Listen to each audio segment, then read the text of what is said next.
নমস্কার বন্ধুরা, সত্যানুসরণ এস চ্যানেলে আপনাদের সকলকে জানাই স্বাগত। আজকের বিষয়বস্তু হলো শ্রাবণ মাসের তৃতীয় সোমবার কাল, অর্থাৎ আপনারা এই তৃতীয় সোমবারে শিবলিঙ্গে কী অর্পণ করবেন এবং আপনারা শিব বাবা মহাদেবের আশীর্বাদ পাবেন। তার আগে বলি, চ্যানেলে নতুন হলে চ্যানেলটি সাবস্ক্রাইব করে রাখুন পরবর্তী ভিডিওর আপডেট পেতে। ভিডিও পছন্দ হলে লাইক, শেয়ার এবং কমেন্ট করতে ভুলবেন না। ভিডিওটি শেষ পর্যন্ত দেখার জন্য অনুরোধ রইল।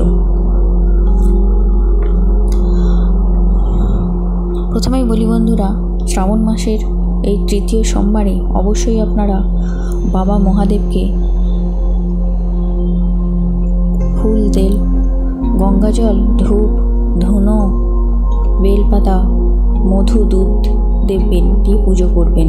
আপনারা প্রথমে গঙ্গাজল, দুধ, মধু দিয়ে বাবা মহাদেবের অভিষেক করবেন এবং তারপর তাকে ধূপ, ধুনো, প্রদীপ প্রজ্বলন করে তার সামনে পূজা অর্চনা করবেন। অবশ্যই বেলপাতা অর্পণ করবেন এবং তার সঙ্গে বলি বন্ধুরা, আপনারা এই দিন বাবা মহাদেবকে অবশ্যই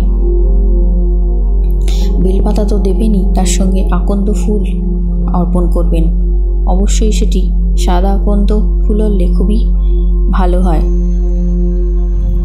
এরপরে বলবো, আপনারা এই সোমবার আপনারা অবশ্যই বাবা মহাদেবকে আপনাদের মনস্কামনা জানাবেন এবং ভক্তি ভরে তাকে পূজা অর্চনা করবেন। তিনি নিশ্চয়ই আপনাদের অসুবিধা নিশ্চয়ই বুঝবেন, আপনাদের ওপর নিশ্চয়ই তাদের আশীর্বাদ অর্পণ করবেন। এই ছিল আজকের ভিডিওটি শেষ পর্যন্ত দেখার জন্য ধন্যবাদ।